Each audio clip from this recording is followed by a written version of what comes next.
Hello everyone, welcome back for part 3 of these Dollar Tree Halloween figurine makeovers. If you missed part 1 and 2, I will link those down in the description. But we are doing the witch today, so these are, as you can see, very poorly painted. They did do a series of these where they added a fourth one. Last year it was just the cat, the ghost, and the witch, and now there's a skeleton, so part 4 will be coming up soon for that. So as I did with the previous two, we're going to use our Craft Smart acrylic paint, and we are going to paint her head to toe.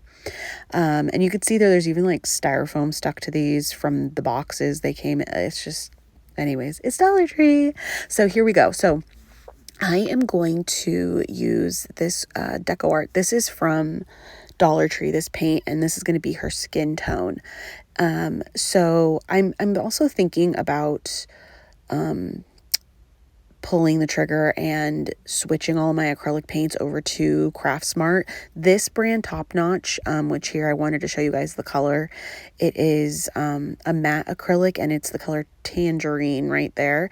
These were from Joann's, and they're good, but they're still not as good as Craft Smart. Craft Smart dries so flat, and it's a game changer, I'm finding, because anyway, so I might switch all my acrylics over to Craft Smart. So I am doing, the colors I've chosen are the orange, this green. I'll use a darker green for kind of accenting, and then a little bit of yellow for the pumpkin a little bit later. So I am just going in again with my little fine liner nail art brush. And again, products will be listed in the description box below. But the green, it took me probably about 3 coats to get that green as opaque as it is. And then because my black covers so well and it dries so flat, I don't spend time being detailed about the bigger stuff. I just slapped on the orange, knowing that I would go back through with the black and clean up all of those lines. And then here I'm going to add some dimension to her collar by putting some black striping in between each fold of her ruffled collar here. I'm going to do that all the way around, and then I'm going to also go back and shape each of the little ruffles on the front side of it, and it really does change the dimension and gives it more depth and detail. Because if you haven't gotten the theme yet, the base of this is good, but it's about the painting and the layers and the lines and the highlights that you add. Also, here I made a mistake, and her lashes are higher on the right there than they are on the left. So I go ahead and I paint back over it, and then I add them where I want, and we're right as rain again. So I'm going to do all of my fine lines with my fine liner nail brush, and we're just going to do all the details on her face. And I'm just going to kind of sit back and let you guys watch the process. But they are all the same as before, one directional strokes, varying a light hand and very light. And again, if you guys mess up, don't be afraid to just paint over it and start over.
So right here, I put some red dots and then dabbed it with my finger, and then it was too red because then it just looked like her cheeks were bleeding.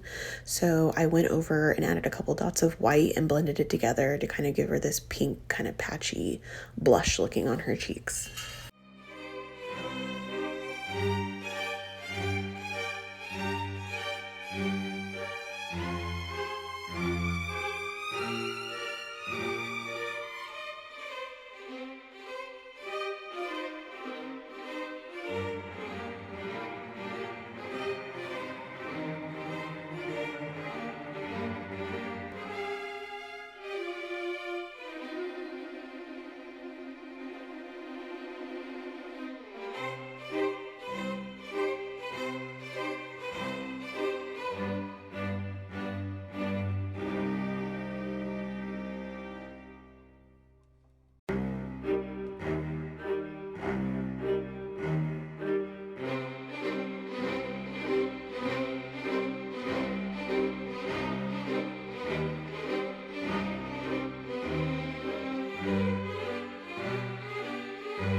Okay, so now we are going to work on the pumpkin, and this is where the yellow comes in. So I didn't want the jack-o'-lantern to be orange because it was just going to clash with her collar and the hat. I thought it would just be too much orange.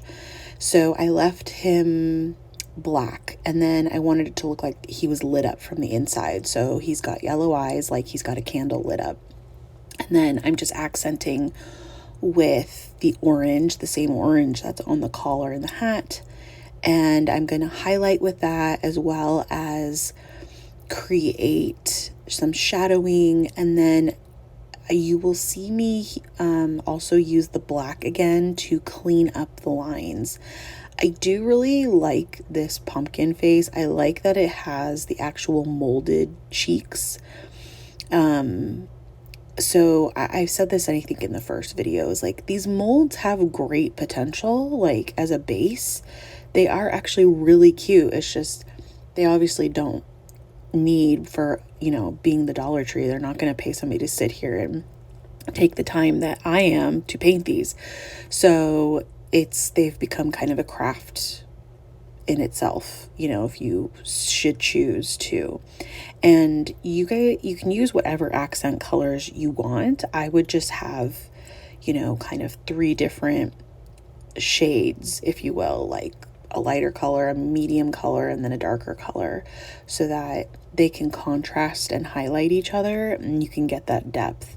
So, again, it's just creating those little shadows, and it's just something that takes practice and time and learning what you like and what you don't like and painting over what you don't like. So here I'm painting around all those lines with the black to make them crisper, and thinning out where maybe I painted it on too thick, and then just outlining the eyes and the irises and playing around with how I want this to look, and then the white being the extra highlights that I add here and there. So again, just kind of the same concept of those same straight, not straight, but one direction brush strokes until I'm happy with what I have. And then again, not forgetting about detailing all the way around and creating depth on the pumpkin itself, so that the pumpkin just doesn't have this amazing looking face without the rest of it, because then it kind of falls flat, right? So we're adding